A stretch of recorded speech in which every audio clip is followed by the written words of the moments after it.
rekan Bunda Nelly Karyani. Baik, terima kasih rekan Iwan. Assalamualaikum warahmatullahi wabarakatuh. Selamat pagi Tanah Laut tercinta, selamat pagi para pendengar setia Radio Tutung Pandang FM di mana saja Anda berada.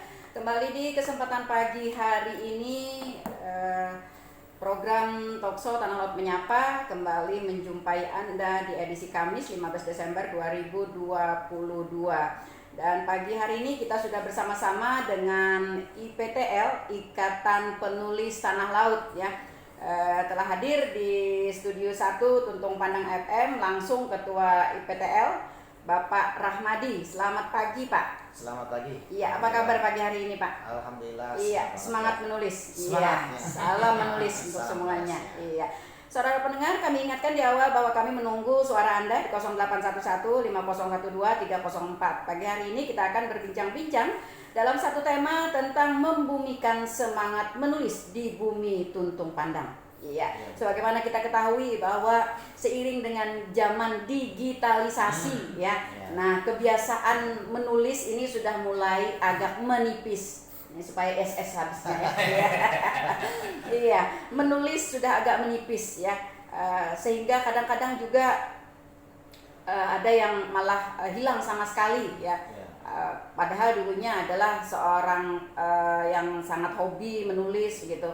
Nah saat ini karena sudah terbiasa mungkin dengan digitalisasi, dengan segala program-program yang memudahkan ya untuk malah mungkin lebih mudah, lebih nyaman, lebih jelas gitu ya. Namun secara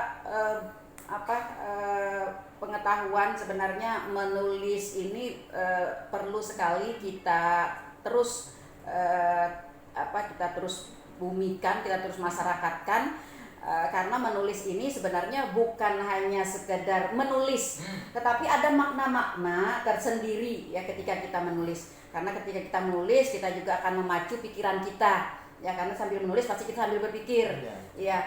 Menulis juga memacu otot-otot fisik kita juga. Nah, untuk selalu aktif. Ya banyak sekali sebenarnya makna-makna dari menulis. Nah, pagi hari ini sebelum kita akan membahas bagaimana cara membumikan semangat menulis di Kabupaten Tanah Laut yang katanya sudah semakin menipis, kita ingin Pak Rahmadi menceritakan dulu nih sejarah atau kronologisnya berdirinya IPTL di Tanah Laut. Silahkan Pak Rahmadi.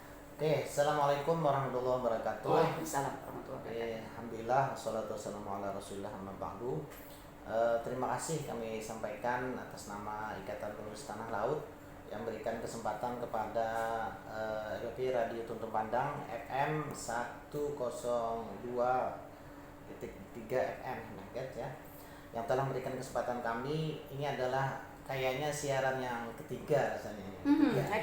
Sebelumnya sudah pernah Pak ya? Pernah. Iya, alhamdulillah. Itu dalam rangka tiap hari Minggu, bukan Tanah Laut Menyapa.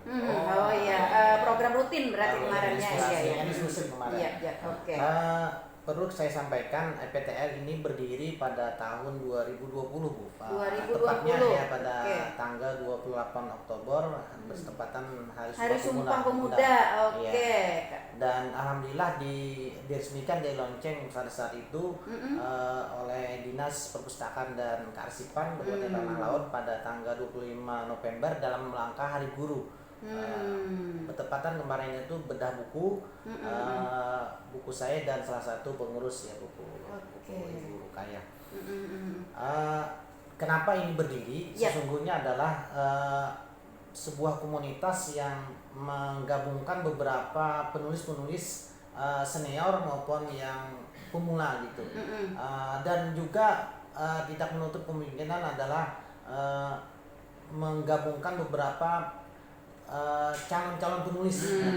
Jadi kita PTN ini bukan hanya sebagai seorang penulis ya, tapi juga calon-calon penulis.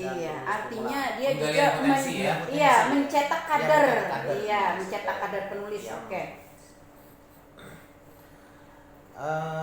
Selanjutnya pada tahun itu juga kita langsung bikin beberapa program yang dalam rangka mensukseskan ikon kita, yaitu hashtagnya ya, hashtag Tanah Laut Menulis gitu. Jadi itu kita gemakan dalam rangka hashtagnya adalah Tanah Laut Menulis.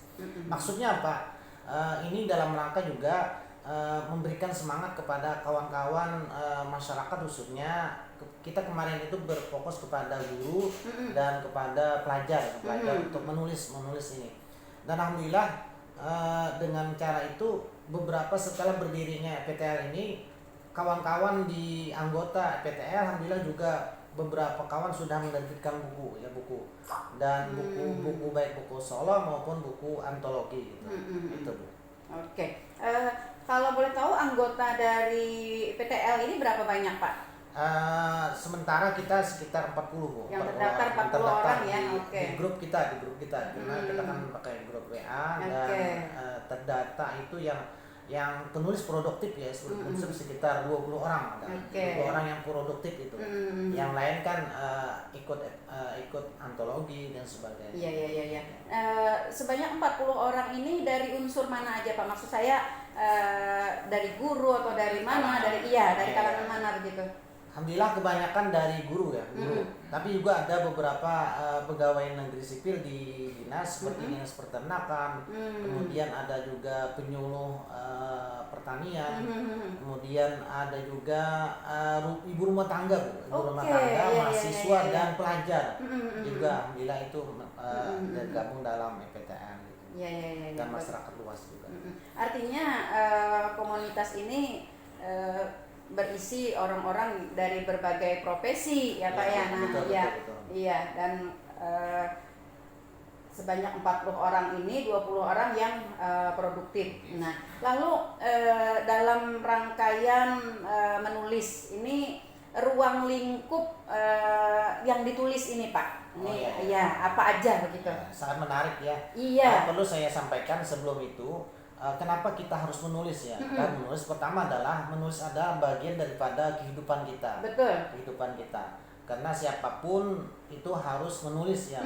Dan saya sampaikan juga Bu, di zaman digital sekarang itu kita juga lebih dipermudah untuk menulis itu. Dipermudah dengan gadget dan laptop sebagainya kan. Dan dunia maya sekarang juga digunakan dengan itu. Dan bagaimana cara menulis tadi ya? Menulis tadi sebenarnya mudah saja, mudah.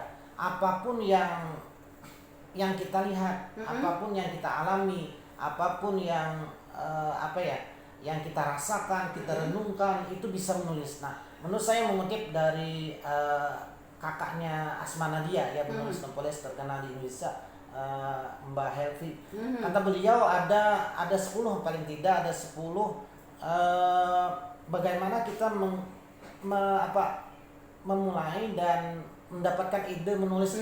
Iya, betul. Dan ini alhamdulillah dapat dilakukan oleh para penulis baik pemula maupun yang senior itu, saya kira itu sudah.